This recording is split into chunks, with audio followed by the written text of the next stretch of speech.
Everybody, ತುಂಬಾನೇ ಖುಷಿ ಆಯ್ತು. ಎಸ್ಪೆಷಲಿ ಆ ಗುಲ್ಬರ್ಗ ಮರೆಯಕ್ಕೆ ಆಗಲ್ಲ. ತುಂಬಾನೇ ಖುಷಿ ಆಯ್ತು. ಜೊತೆಗೆ ನಮ್ಮ ಬೇರೆಯವರು ವೇಷ ಹಾಕ್ಬಿಟ್ಟಿದ್ದಾರೆ. So we had a good time in Gulbarga. Geeta ನಾನು ಯಾವತ್ತೂ ಆ ಥರ ಆಟ ನೋಡಿ ಚಿಕ್ಕ ಮಕ್ಕಳು ಭವಿಷ್ಯ ಬರುತ್ತೆ ಅಂತ ಒಂದ್ ನಿಮಿಷ ಒಂದು ಲುಕ್ ಇರ್ಬೇಕು. ಇದು ಜಾಸ್ತಿ ಮಾತಾಡೋಕೆ ಇರ್ಬೇಕಾಗಿಲ್ಲ. ಬರೀ ಮಾತಾಡ್ಬೇಕಾಗಿಲ್ಲ.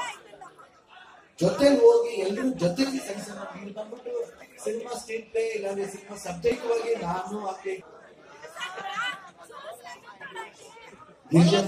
ಇಲ್ಲ ಎಲ್ಲ ಕ್ಯಾರೆಕ್ಟರ್ಸ್ ಜೊತೆಲಿ ಕಂಪ್ನಿ ಲೀಡ್ ಜೊತೆಲಿ ಬರ್ತಾರಲ್ಲ ಅದು ನನ್ನ ಭಾವನೆ ಅದು. ಖಂಡಿತವಾಗ್ಲೂ ಶಿವಣ್ಣ ಅಂಡ್ ಗೀತಕ್ಕ ನಾನು ಖಂಡ ಆಗಿರಬಹುದು ಅಷ್ಟು ಪ್ರೀತಿ ಮಾಡ್ತೀರಾ ಎಲ್ಲರನ್ನು. ಸೊ ಹೇಗ್ ಅನ್ನಿಸ್ತು ಮಾಸ್ ಲೀಡರ್ ನೀವು ನೋಡ್ಕೊಂಡು ಬಂದಿದ್ದೀರಾ ಆ ಜರ್ನಿನೇ ಹೇಗ್ ಅನ್ನಿಸ್ತು ಸ್ಟಾರ್ಟಿಂಗ್ ಇಂದ ಎಂಡ್ ವರ್ಗು? ಬಲಯ